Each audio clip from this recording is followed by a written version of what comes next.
अचानक 22 तारीख को सारा खेल बदलता है। ट्रंप कनाडा पर टैरिफ अनाउंस कर देते हैं।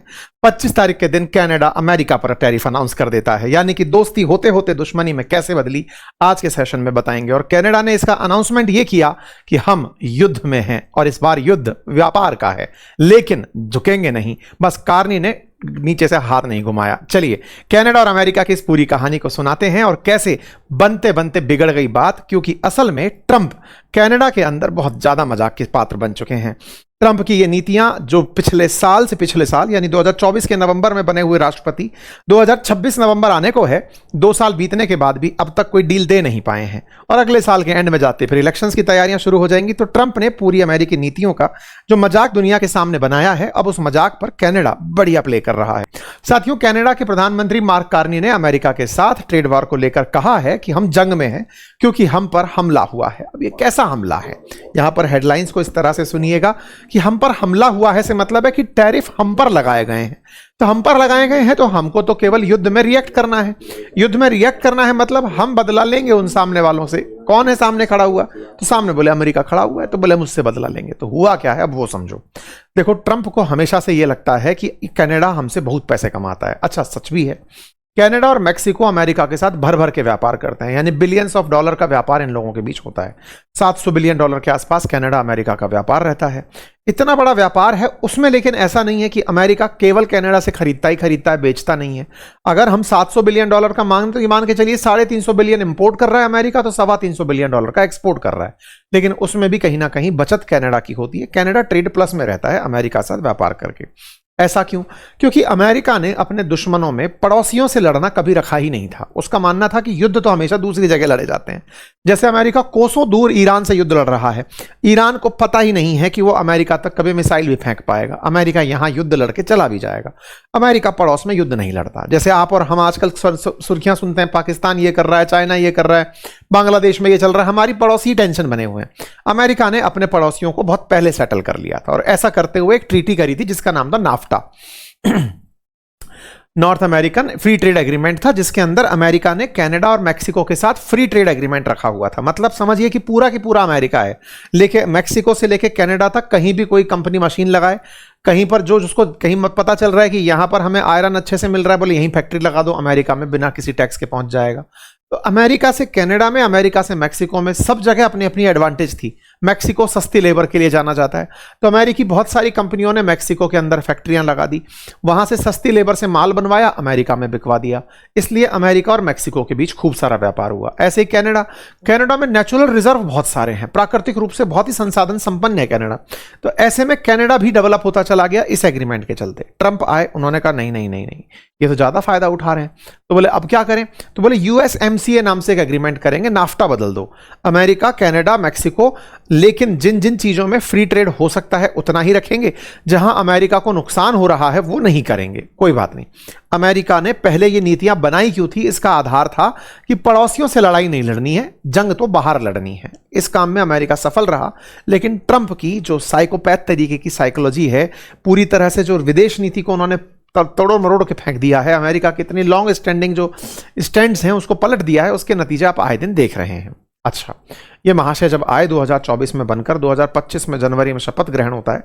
जैसे ही कहानी शुरू होती है, महाराज आकर के धमकाना पहले ही शुरू कर चुके होते हैं कि ट्रूडो तुम बेटा संभल जाना। अब ये ट्रूडो बेचारे संभलते क्या? इनको धमका रखा था कि कनाडा हमारा 51वां राज्य बनेगा, वो डर गए।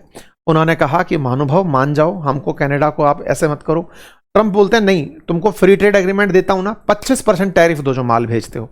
ट्रूडो भारत के साथ उलझने में बिजी थे, उनको कोई समर्थन मिला नहीं, ट्रूडो को वहां से निपटा दिया गया। ट्रूडो को फाइनली पद छोड़ना पड़ा क्योंकि वो अमेरिका के साथ टैरिफ वॉर हैंडल नहीं कर पाए और ट्रंप की मौकरी के पार्ट बन गए। ट्रंप ने इनकी मजाक बना ली कि आओ बेटा, तुम्हें हम ये करेंगे, तुम्हें हम ये करेंगे। कुल मिलाकर ये मामला पलट गया। पिछले ही साल फिर जब ये सब चल रहा होता है, मार्क कार्नी ट्रूडो की ही पार्टी से चुने जाते हैं, पीएम कैंडिडेट के रूप में बनकर आते हैं। ये बड़े इकोनॉमिस्ट थे, बड़ी सारी बैंकों में गवर्नर रहे हुए थे, बहुत सारा अर्थशास्त्र का इनको ज्ञान था। ये प्रधानमंत्री कनाडा के बनकर आते हैं। ये कनाडा के प्रधानमंत्री बनकर आते हैं और माना जाता है कि ये अब अमेरिका से लड़ लेंगे जो भी होगा, और वो हुआ भी। इन्होंने बाकायदा अमेरिका से ट्रेड वॉर शुरू करने की जगह ट्रेड नेगोशिएशन शुरू करने पर फोकस किया कि सर बैठते हैं, बात करते हैं, बताइए प्रॉब्लम क्या है आपकी। अक्सर क्या होता है, जब भी आप किसी के साथ जंग में होते हैं ना, तो जंग में टाइम बाई करना अपने आप में सबसे बड़ी स्ट्रेटजी माना जाता है। ये बिल्कुल ऐसे है जब भारत के अंदर भारत और बांग्लादेश जो पहले पूर्वी पाकिस्तान हुआ करता था, उस समय पर जंग के बिल्कुल हालात बन गए थे। सैम मानेकशॉ उस समय इंदिरा जी से कहते हैं कि मुझे थोड़ा समय चाहिए, मैं अपने हिसाब से युद्ध में जाऊंगा, दुश्मन मुझे युद्ध में बुलाए तब नहीं जाऊंगा। और उसी के चलते हमने पाकिस्तान के 2 टुकड़े कर दिए थे। वॉर टाइम में दुश्मन आपको बुलाए और आप निकल पड़े, वो समझदारी नहीं होती। आपकी तैयारियां हो जाएं तब जाएं। मार्क कार्नी ने यही किया। अमेरिका ने टैरिफ लगाया है, लेकिन अब इससे हम समय मांगते हैं। समय मांगने के लिए उन्होंने कहा सर कुछ बातें ऐसी हो सकती हैं जो आपको हमारी समझ ना आ रही हो, हमको आपकी समझ ना आ रही हो, चलो हम बातचीत करते हैं। मार्क कार्नी खेल गए। पिछले साल की बात है, अप्रैल में इन्होंने काम शुरू कर दिया था। जब ये आए ना तो इन्होंने ट्रंप को तो उलझा के रखा। सर एक टीम बनाते हैं ना, बताइए आपको हमारा कौन सा सामान है जो सस्ता पड़ रहा है, उस पर हम आपको देते हैं, टैरिफ देते हैं ना सर। बातचीत करने के लिए कई राउंड वार्ता चलती है और इधर की तरफ जो उनकी डिपेंडेंसी अमेरिका पर थी उसको खत्म करने वो निकल पड़ते हैं। मार्क कार्नी यहां से निकलते हैं और चाइना पहुंच जाते हैं। चाइना पहुंचते हैं और चाइना से कहते हैं कि देखो हम अमेरिका को खूब माल बेचते हैं, क्यों ना हम माल बेचने की जगहों में ही डाइवर्सिफिकेशन कर दें। हम केवल अमेरिका को बेचकर पैसा क्यों कमाएं, हम चाइना को बेच के कमाएं, यूरोप को बेच के कमाएं, भारत को बेचें, ऑस्ट्रेलिया को बेचें। मार्क कार्नी ने अमेरिका का विकल्प तलाशना बीते 1 साल में शुरू कर दिया और हुआ भी है। इनकी खूब सारी डील होने लगी। लगातार यूरोप के देश और कनाडा जैसे देश निकल निकल करके भागने लगे और चर्चा चलने लगी कि दुनिया का वर्ल्ड ऑर्डर बदल गया है। वर्ल्ड ऑर्डर का मतलब पहले अमेरिका के पिछलग्गू होते थे ये G7 कनाडा जैसे जो देश हैं, लेकिन अब चीजें बदलने लगी। दुनिया चाइना की तरफ देखने लगी। अमेरिका को यह बताना शुरू किया गया कि सुनो तुम जो चाल चले थे उसका दाव हमने निकाल लिया है। कार्नी इस काम को तेजी से करते चल रहे थे। इधर अमेरिका से भी लगातार बातचीत चल रही थी। चर्चा पहुंच गई 21 अगस्त तक की। 21 अगस्त 2026 को दोनों देशों के बीच फाइनली ये डिसाइड हो जाएगा किस पर टैरिफ लेना है, किस पर नहीं लेना है। टैरिफ को लेकर के ट्रेड नेगोशिएशंस की टीम बढ़िया तारीफें कर रही थी। 19 तारीख का ये ट्वीट देख सकते हैं। बढ़िया से तैयारियां 19 अगस्त को चल रही हैं कि हाँ साहब बढ़िया होने वाला है, ट्रेड डील होने वाली है, सब तैयार हो जाओ, तब तारीफें चल रही हैं।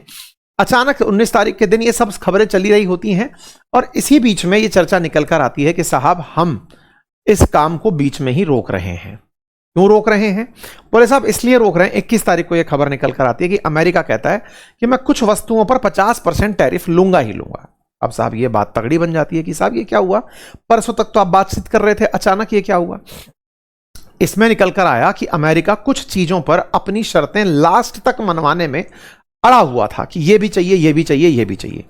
कनाडा का कहना था कि ये लोग जबरन लास्ट मोमेंट पर चीजें डाल दिए, पहले ये प्लान का हिस्सा नहीं थे और हम ऐसे फंसने वाले नहीं हैं। तो अमेरिका तो कनाडा पर आरोप लगाता रहा कि ये लास्ट तक बात करते करते मुकर गए। अमेरिका पर कनाडा लगाता रहा। कनाडा ने कहा कि लास्ट टाइम में इन्होंने चीजें जोड़ दी। दोनों के बीच में अब इस समय खूब मौखिक वार जारी है और इस पूरी मौखिक वार के दौरान 21 तारीख को अमेरिका अनाउंस करता है कि हम टैरिफ लगाएंगे। 25 तारीख को ट्रूडो भी अपनी तरफ से अनाउंस कर देते हैं कि सुनो भाई, मार्क कार्नी भी अपनी तरफ से अनाउंस कर देते हैं कि हम भी अब इनके ऊपर टैरिफ लगाएंगे। कौन सी वस्तुओं पर क्या क्या टैरिफ है ये हम बहुत बार पहले भी बता चुके हैं, इसलिए हम वापस इस बात पर फोकस नहीं करेंगे। कुल मिलाकर इतना है कि इस बार कनाडा पिछली बार की तुलना में ज्यादा मजबूती से खड़ा है। वो अमेरिका के सामने बिल्कुल आंख में आंख डाल करके युद्ध करने की स्थिति में है। ये युद्ध गोलियों वाला नहीं है, व्यापार वाला है। और इस व्यापार के युद्ध में अमेरिका के सामने कनाडा को मजबूती मिल कैसे रही है, तो आंसर केवल एक लाइन में यह है कि अमेरिका मिड टर्म इलेक्शंस में ईरान वॉर के चलते पहले ही परेशान है। कनाडा से अगर टैरिफ वॉर और चल पड़ा तो जो बॉर्डर एरियाज हैं कनाडा से लगने वाले अमेरिका में, वहां पर वस्तुएं महंगी मिलने लगेंगी और वहां महंगी मिलते ही अमेरिका के राष्ट्रपति उन क्षेत्रों में हारते हुए देखे जा सकते हैं। इसलिए मार्क कार्नी की बॉडी लैंग्वेज बहुत कॉन्फिडेंट सुनाई पड़ती है और वो खुद के बारे में तारीफ करते हुए कहते हैं कि हम डिसाइड करेंगे कि हमारा कोस्ट कहां होगा, हम किधर से निकलेंगे। ऐसा नहीं है कि कोई और देश हम पर राज करे। कुल मिलाकर के अब कनाडा वाले अमेरिका के खिलाफ खूब सारी बयानबाजी कर रहे हैं। ट्रंप के गलत फैसलों में यह एक फैसला माना जाएगा कि उन्होंने लास्ट मोमेंट पर यह जो खेल किया है, इससे अमेरिका को ज्यादा नुकसान है। कनाडा यहां पर बढ़िया अपने लिए रास्ता निकाल कर आ चुका है। अब ट्रंप पुरानी वही आदत करने में लगे हुए हैं।